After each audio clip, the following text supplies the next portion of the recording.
Welcome back to Book Break. When I go on holiday, I like to take this many paperbacks in my suitcase. Okay, maybe that's a bit excessive, but paperbacks are perfect for this time of year. They fit so nicely in your suitcase.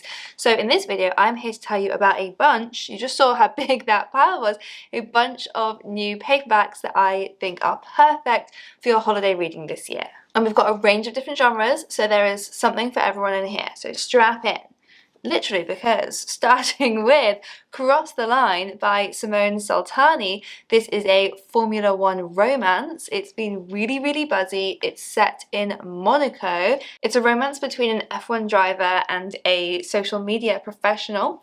The extra twist is they already know each other. She has actually had a crush on him since she was little because he is her older brother's best friend. Sarah Adler says this one is like Drive to Survive, but with way more kissing. Everything's Fine by Cecilia Rabess is about a young woman whose life is everything but fine. She is stuck in a job that she hates. She's the only black woman at work and she is treated terribly, and she has a white boyfriend who she is slowly realizing may be a Trump supporter. The book actually starts the night that Obama was elected and finishes in the build-up to the 2016 election. So it's very placed at that particular time of politics. It's a book that gives readers a lot to talk about, a lot to argue about, a lot to shout at the page about. The Casual Readers Book Club had a book club held for this book, and they said it was their most explosive discussion ever. And pick this one up and you will see why. It's a lot of fun. It is tense and uncomfortable at times. It is funny, it is sad. It's a book that really stuck with me. I loved the main character because she felt really real. She made all of the mistakes that so many of us make trying to navigate the world.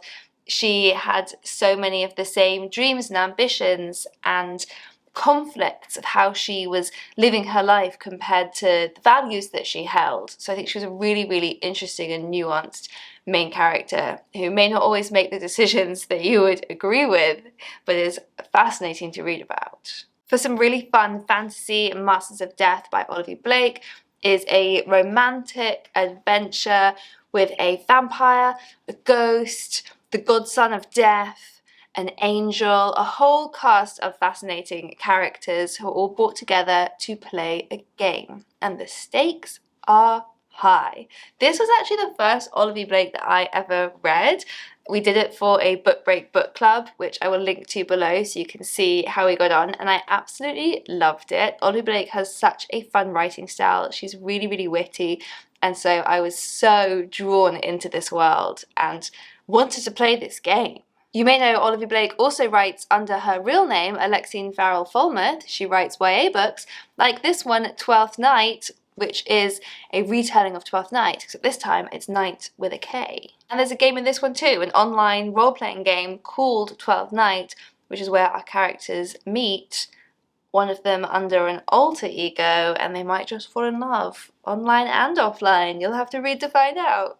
More romance in Business Casual by B.K. Borison. This is the fourth book in the Love Light Farms series. This time we meet a buttoned-up chino-wearing man and a wild-free tattoo artist. All of these books are set in the gorgeous small town of Inglewood. They're really cozy, lovely romances. This next book is definitely not cozy. Bright Young Women by Jessica Knoll is a really fantastic feminist thriller that skewers our true crime obsession. So this book is inspired by a real, very famous serial killer, but the book very deliberately never mentions his name because actually he's not important. This book instead looks at the bright young women who were his victims. And this phrase, by the way, is a direct quote from the real court case where the judge actually called this serial killer a bright young man.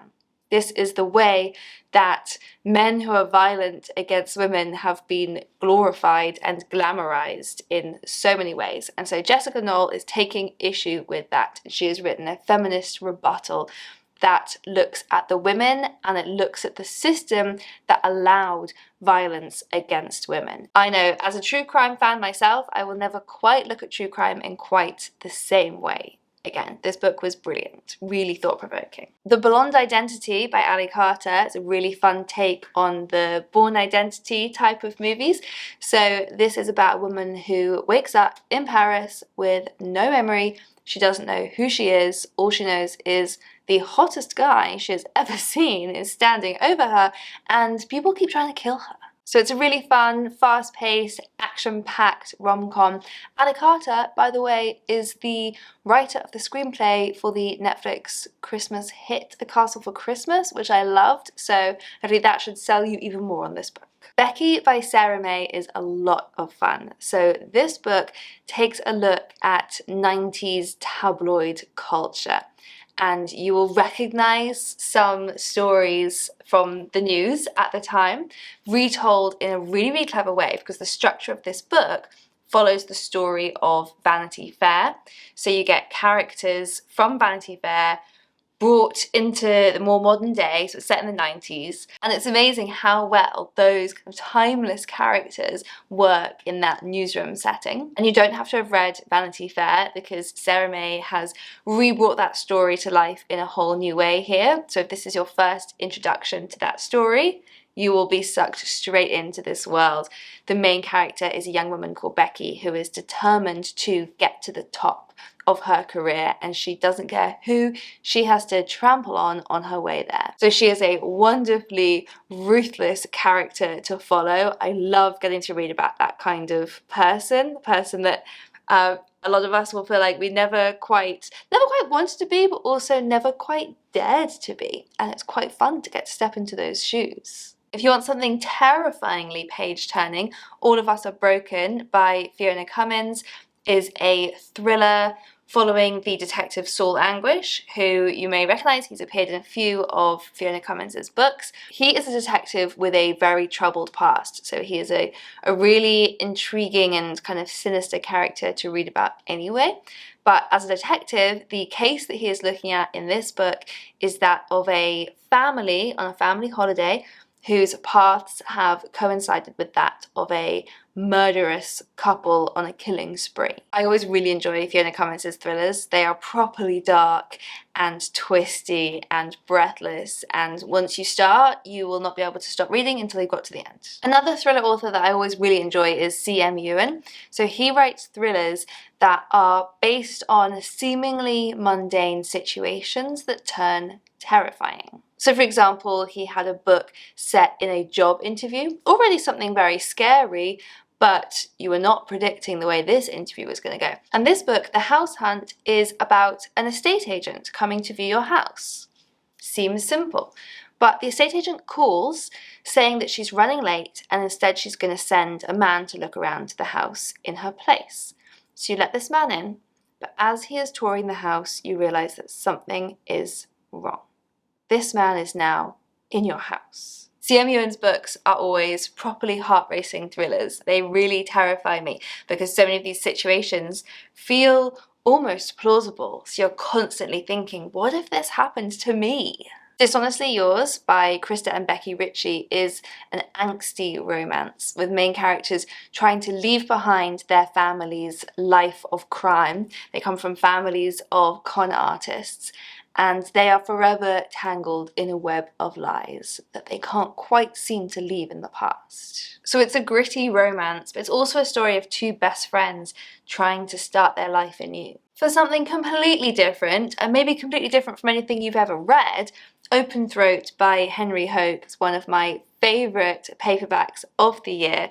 This book is narrated from the perspective of a mountain lion. Through the eyes of this lion, we get to look at humans in a whole new light. So they live up in the Hollywood Hills, and they are witnessing homelessness and climate change and the boredom of people's lives. So they listen to conversations as people walk past them, and they hear everything from apathy to outright cruelty.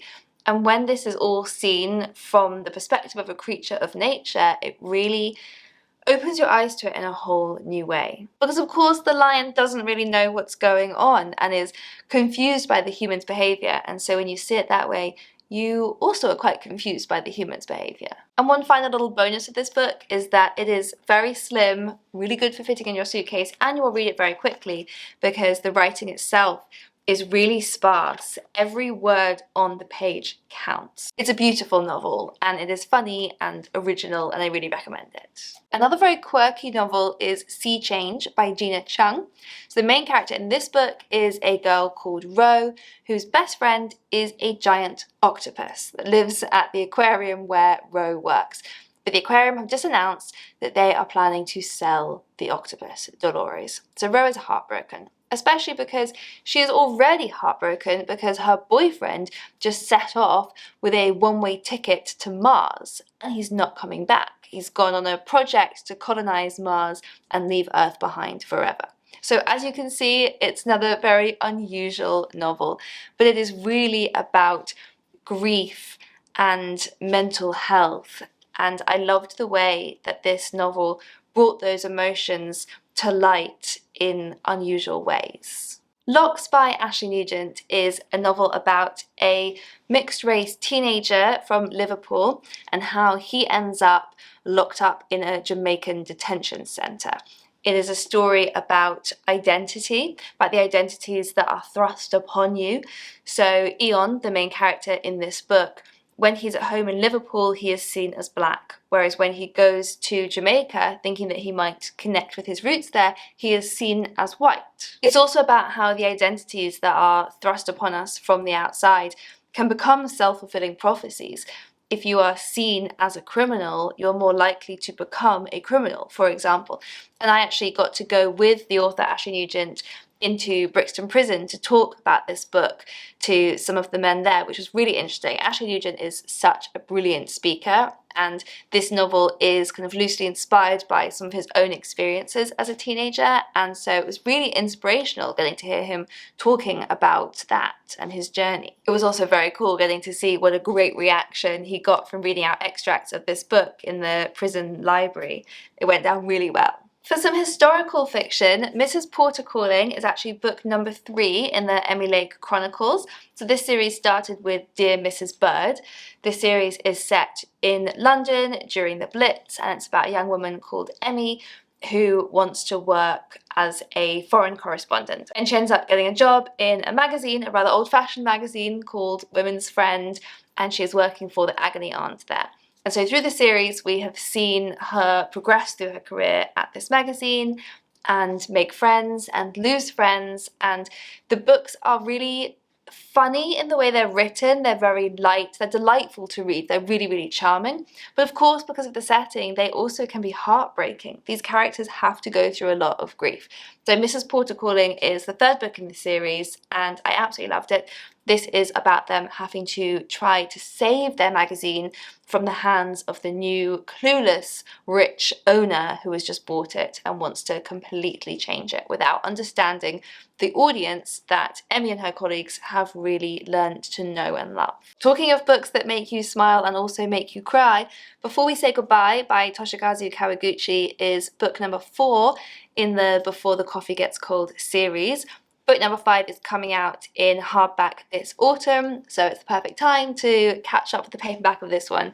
These books are all set in a magical cafe most of them are set in a cafe in Tokyo. One of the books in the series is set in a different cafe in a different Japanese city. In this book, we are back in the original cafe in Tokyo, but both cafes share a very special magical property, which is that they allow people who visit the cafe to travel in time. I will link below to a few different videos I've made on this series, going into more details about how the time travel works, because it's very, very interesting.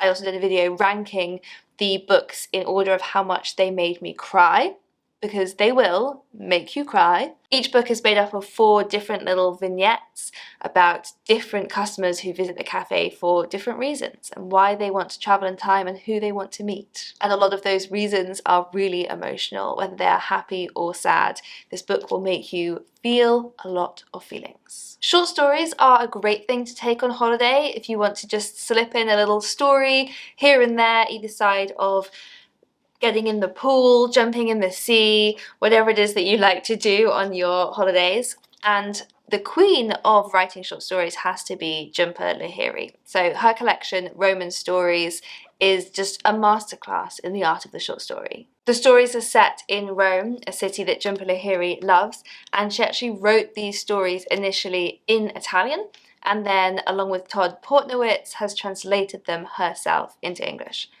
Is there anything she can't do? And talking of queens in their genre, Kate Morton has mastered the art of the generation-spanning historical mystery, and Homecoming is out in paperback now, and this one, slightly different from the English country mansions where you may usually be used to Kate Morton's novels being set. This one is actually set in Kate Morton's homeland of Australia. I love all of Kate Morton's books, and I particularly loved getting to read about Australia through her beautiful writing. I've never been to Australia, and I feel now like I have travelled there because of how gorgeously the landscape and the plants and the flowers were described by her. So this book is set in an Australian family home. In 1959, a family were found on Christmas Eve lying mysteriously dead.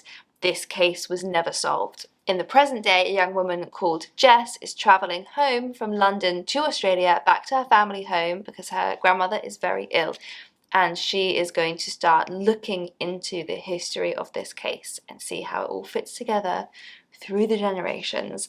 It's really clever. There's lots of clever twists that I absolutely had not predicted and made my jaw drop when I got to them. It's also a book for people who love books because there are characters in here who actually discuss reading with each other. I love Kate Morton, and I think this is her at her finest. A book that I don't have to hold here, but I will put a picture of, because at the time you're watching this video it is now out, but at the time I'm filming this video it is not, so I don't have it yet, is Atlas, The Story of Parsalt by Lucinda Riley and Harry Whittaker. So this is the conclusion to the Seven Sisters series that has been completed by Harry Whittaker after the death of his mother, Lucinda Riley, so the author of the rest of the Seven Sisters series. So it's a really beautiful conclusion to the whole beloved series. Readers who have followed the series for years will finally have their questions answered, like who is Parsalt? And finally, I'm going to sneak a hardback into the mix because I know I was talking about how perfect paperbacks are for taking on holiday, but this particular hardback is very, very slim, so I think you can get this one into your cabin luggage even. So Rosarita by Anita Desai is a novella about a woman on a trip to Mexico who discovers a part of her mother's past that she never knew about. She's approached by a complete stranger who instantly claims to recognize her because her face looks just the same as her mother's. And this strange woman claims to have been friends with her mother all those years ago when she lived in Mexico working as an artist, studying as an artist. And our main character, Benita, never knew that about her mother. And she isn't totally sure whether to believe this woman. It's a book that leaves the reader with some questions. It allows you to let your own imagination run wild, so it's really beautiful. And the author, Anita Desai, is actually 86 years old. She's had an incredible career. So we made it. I told you I had a lot of books to talk to you about, but that is a huge range of new paperbacks that I think will be perfect for your summer reading this year. So let me know in the comments which of those you're planning to read. And I will also link here to a playlist of the other summer 2024 content that we've been making here on Book Break. And I'll see you next time.